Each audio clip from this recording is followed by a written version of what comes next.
Welcome back to Kids Planning. I'm Jared, this is my mom, and today we're talking about Wombat Kombat, which is coming to Kickstarter soon. Yes, this is from Neo Troy Games. It is coming to Kickstarter soon, and this is like a card battle game set collecting with a little bit of flux. I will say that Wombat Kombat surprised me a little bit. Yes. Why did it surprise you?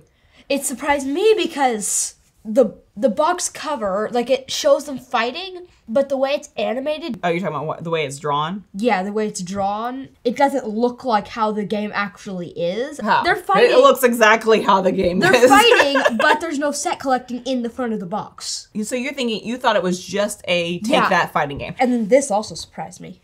Yeah, okay, so you have your rules. So basically, what you're doing is you start with 10 cards. Everyone starts with a hand of 10 cards, and you start with 10 points as well. The points are poop. The points are poop. Cube-shaped poop. Well, that's because wombats apparently poop in cube shapes. We've learned there's a couple facts about wombats that we didn't know. They're actually inside this box. Like on the inside of the box, it'll say like things around the cover. There's one specific fact that we really like. One very specific fact. Okay, so you start with 10 cards, and the point of the game really is your set collecting, because that is one of the triggers of in-game is to have what is for 4 players, For 4 players, it's 4. 5 to 6 players, it's 3. And 3 players, it's 5. Yeah, so in-game is triggered when one player has that many sets that ends the game. But the thing is, you can trump other people's sets. So say in my hand, I set out these, which is awesome. Okay, so I have the end of the game that will give me 20 points. There's also little action points that was actually an in-game action. So that's great, and that's my turn. Then I discard a card and it's his turn. But say he has one of these in his hand, or say he has 2, he can't lay those down until he has 1 more than I have. The only way to add more after it's down is to add food. So now that is a 6-card set. No, that's a 5-card set that I have here. So he has to have 6 in order to trump that.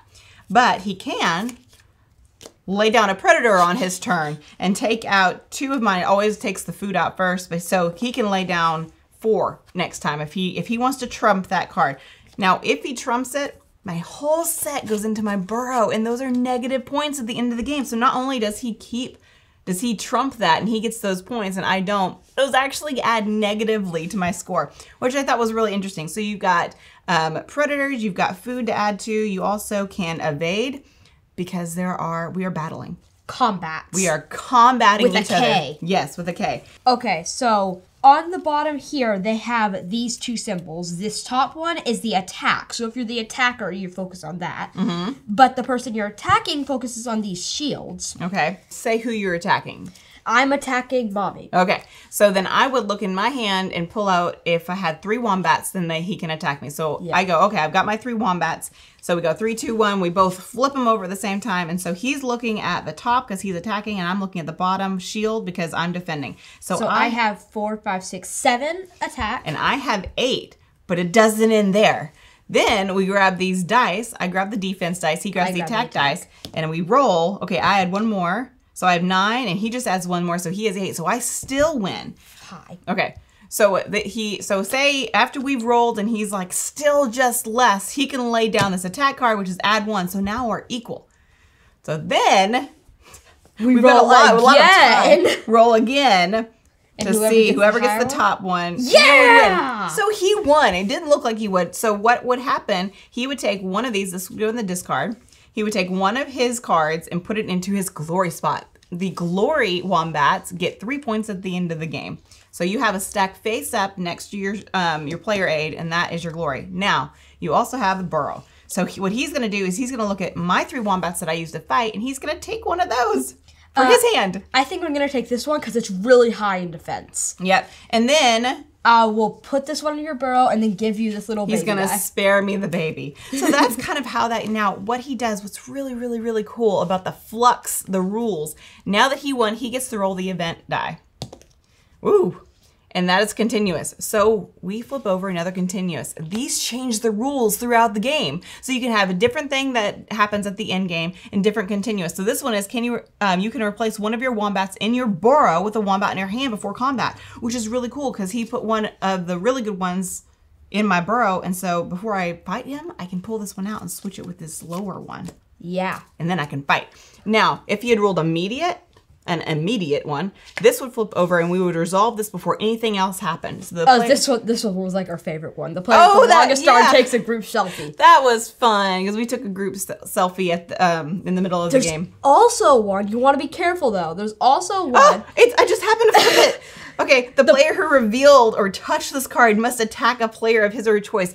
I didn't want to do that when I flipped that over because she didn't have high attack cards. Right, I was collecting for a set, and so I had to attack. It's okay, I still won, but one of those had to go into my glory, which was okay. They have to go in though, so it gives you 3 points at the end of the game, but it can sometimes... It takes away from your set collecting. Yeah. This is much more than a take that battle game. Yes. And not only, you also get to steal 3 of my poop. Yeah. When he wins. So the poop points flux throughout, the rules flux, and then you're battling and you're trying to set collect, you're trying to trump other people's sets. There's a whole lot more involved in this game, and we've had a lot of fun with it, actually. And we have our suspicions a lot of poop talk. We have our suspicions by wombats poop in cubes, but first we have to tell you a fact. Okay, so a fact about wombats is they use their butt as their biggest defense. Butt block! So we had I blocked you with my butt while we were playing.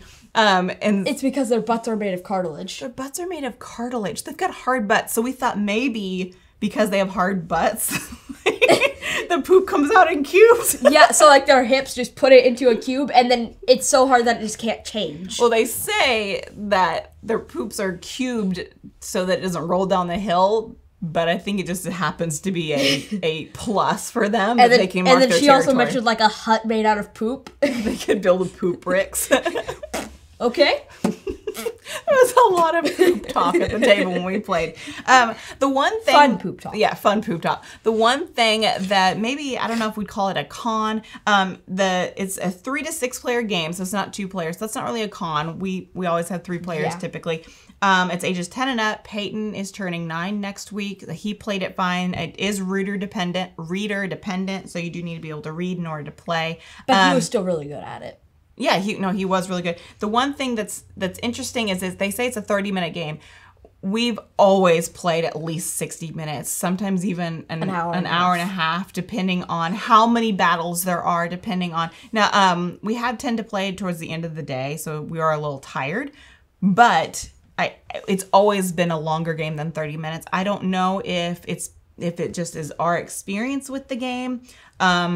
I mean, we were always, it moves fast. Yeah. So it's not like we were just taking our time. But one of the ways to end it is having multiple sets. Mm-hmm. And we never did that. Yeah, we never did that because everyone was trying to get to trump it. Yes. And then the second way is either like a continuous thing or go through the entire deck. And yeah, that's true. That's a big deck. It's a big deck to go through. You do draw 3 cards before you play each turn. But it does look bigger than it actually is because the new cards are a bit airy, right? Are a bit airy? What do you mean? Yeah, because look, this hand has only 1, 2, 3, 4, 5, 6, 7, 8, 9, 10 It did feel like you had a lot of cards. It was a but it looks like 12 or 14. So yeah, like Jared said, some of the continuous cards do call for a new end game or an additional end game thing. I don't know. Not the end game though. The end game is end game scoring, not end game activation. Correct. I think my favorite part about this, I love set collecting, so that was a lot of fun, and it was that like trying to one up other players who already had a set out. I loved the flux rules. Yeah, because that's just like you're about to do this, and then it's just like continuous changes, and you're just like, oh man, I was about to do that. Yeah, like especially the end game. If you had like one of a different wombat in your army, which is your set, is your army. If you had a certain wombat, then you get 5 or 10 additional poop points at the end. But then that would change, and it's like, oh, I put them out there for a reason, and now I've got to get something else. This card is an end game scoring card. It says the strongest player, total amount of poo, loses 10 poo. So you kind of want to be like the second strongest. So that you don't lose any, but also so that you don't have someone else take the lead. So that means that you don't want to attack as much while that's out, so that you're the second strongest. The points weren't necessarily even, though. Like, you took, the last game we played, you had like, what, 72 points? 73. Oh my goodness. It's because I kept attacking and stealing other people's poop. I ended up having like 48. Yeah, you did steal a lot of poop, and you had a lot of glory wombats as well. And those are 3 points at the end of the game. And I also used my... like superhero guys it's these guys. They have 4 attack. And then I also had a couple of these guys, which have 4 defense. I really, I think my favorite part is just that no game is ever the same because of the flux rules. So Wombat Kombat is coming to Kickstarter soon. We will leave a link below where you can check it out when it's on Kickstarter. It's very fun. We're probably going to be playing this a few more times. So yeah, it's a plus more in our than house. a few more times. It's a plus in our house, especially because it's not just your typical battle card game, which is what we were expecting. And so it was a nice surprise. So yeah, we will see you later. Bye. Bye.